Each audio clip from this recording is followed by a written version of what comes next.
ইকবাল একটু আগে একটা কথা বলছিলেন যে আসলে অনেক সময় অনেক ডায়লগ দিয়ে হচ্ছে অনেক কিছু সমাধান করা যায়।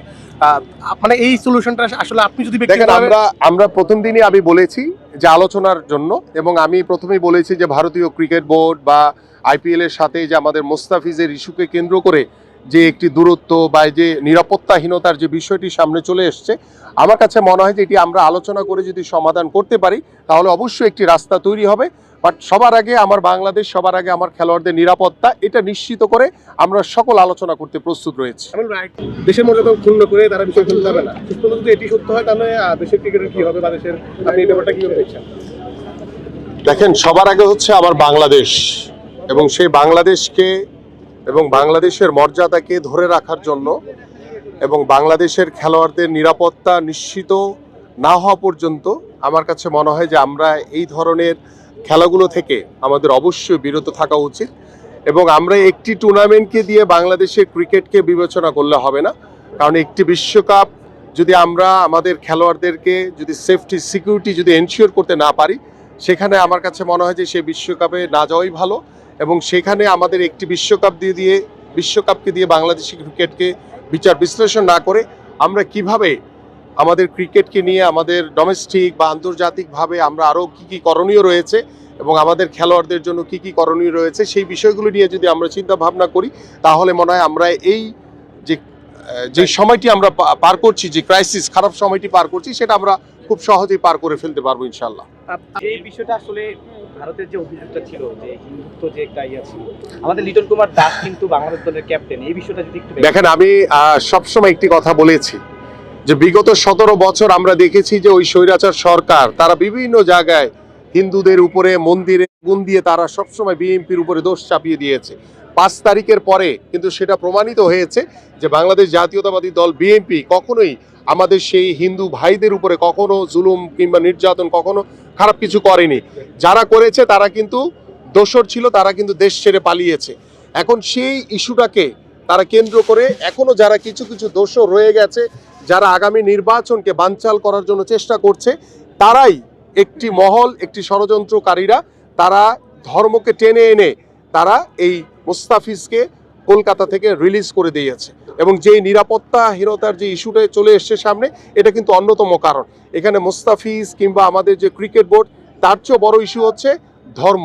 সো ধর্মকে ইস্যু করে যারা বাংলাদেশের ভিতরে থেকে যারা দেশি বিদেশি ষড়যন্ত্রের মাধ্যমে বাংলাদেশের আগামী নির্বাচনকে ব্যাহত করার চেষ্টা করছে, একটি ক্রীড়াঙ্গনের সাথে জড়িয়ে বাংলাদেশের যে খেলাধুলার যে একটি রাস্তা, যে পথ রুদ্ধ করে দিয়েছে, যে আগামীর যে বিশ্বকাপ ক্রিকেট, সেখানে বাংলাদেশ ক্রিকেট টিম অংশগ্রহণ করবে না। এবং তাদের কি উদ্দেশ্য সেটা কিন্তু ইতিমধ্যে আমরা বাঙালি বা আমাদের বাংলাদেশি যারা রয়েছে আমরা কিন্তু মোটামুটি বুঝতে পেরেছি। সো আমার কাছে মনে হয় যে ধর্মকে ইস্যু করে যারা এই ধরনের কর্মকাণ্ড করছে তাদের বিষয়ে আমাদের আরও বেশি সতর্ক থাকতে হবে। এবং আমরা দেখছি যে আমাদের রীতিমতো আমাদের বেশ কিছু হত্যাকাণ্ড আপনারা দেখেছেন, এবং আমাদের গতকালকে আমাদের আজিজুর রহমান মুসাব্বিরকে হত্যা করেছে, এটাও কিন্তু একটি সেই আগামী নির্বাচনকে ব্যাহত করার একটি অপচেষ্টা। আইসিসি তো আমাদেরকে যে বিসিবি তো একটা একদম স্বাধীন একটা সংস্থা, এখন যদি আইসিসির এই টুর্নামেন্ট বয়কট করার পরে যদি যে সংকটটা তৈরি হবে, এই সরকারের পর তো সে থাকবে না, তখন আসলে এটা মোকাবিলাটা করাটা আপনাদের যদি নির্বাচিত হন সেটা কতটা ডিফিকাল্ট হবে? দেখেন, আমরা দেশের ক্রীড়াঙ্গন, দেশের ক্রিকেট বোদ্ধা যারা রয়েছেন, আপনারা যারা ক্রীড়া সাংবাদিক রয়েছেন, এবং আইসিসির সাথে কথা বলেই আমরা এটা সমাধান করব। কারণ কখনোই কোনো ক্রিকেট বা খেলাধুলা পার্মানেন্টলি বন্ধ হয়ে যেতে পারে না। হয়তোবা সাময়িক কিছু সমস্যা আমরা ফেস করব, বাট সেগুলোকে আমরা কাটিয়ে উঠে কিভাবে আগামীর ক্রীড়াঙ্গন বা আগামীর ক্রিকেটকে কিভাবে সচল করা যায়, সব কিছুর মূল লক্ষ্য হচ্ছে আমার ক্রিকেট যাতে ক্ষতিগ্রস্ত না হয়, আমার খেলোয়াড়রা যাতে ক্ষতিগ্রস্ত না হয়। আমরা ক্রিকেট এবং খেলা আমরা প্রত্যেকটি মাঠে রাখতে চাই। প্রশ্ন যে আসলে বিসিবি এবং যে এই বর্তমান সরকার, মানে দুদিক থেকে যে সিদ্ধান্তটা আসছে আর কি, সেটা আপনি কতটা ইয়ে করেন আর কি, সাপোর্ট করেন? দেখেন, অন্তর্বর্তীকালীন সরকার, আমাদের ক্রীড়া উপদেষ্টা তিনি ইতিমধ্যে বলেছেন যে আমরা ভারতে ক্রিকেট খেলতে যাব না আমাদের খেলোয়াড়দের নিরাপত্তা নিশ্চিত না করা পর্যন্ত। পাশাপাশি ক্রিকেট বোর্ডও কিন্তু একই কথাই বলেছেন। এখন ক্রিকেট বোর্ড কিন্তু সরাসরি আমাদের সরকার দ্বারাই মোটামুটি নিয়ন্ত্রিত রয়েছে। সো আমরা আশা করি যে বাংলাদেশের ক্রিকেটের জন্য যেটা সমীচীন হবে, যেটা ভালো কিছু হবে, বা ভালোর জন্য আমাদের যা যা করণীয় আছে ক্রিকেট বোর্ড এবং আমাদের অন্তর্বর্তীকালীন সরকার সেই কাজগুলো করবে, সেটা আমরা একজন ক্রীড়ামোদী হিসেবে, স্পোর্টসম্যান হিসেবে এবং বাংলাদেশের সকল ক্রীড়ামোদী মানুষ তারা সেটা আশা করে। ইকবাল, আপনার কাছে একটা চাওয়া চেয়েছেন যে আসলে বড় ব্যবধানে আপনি ভোটে নির্বাচিত হয়ে যখন আসবেন তখন আপনার কাছে যে চাওয়াটা চেয়েছে আর কি, আপনি যে ক্রীড়াঙ্গনের যে উন্নতি, আপনি কতটা আশাবাদী যে আপনি করতে পারবেন?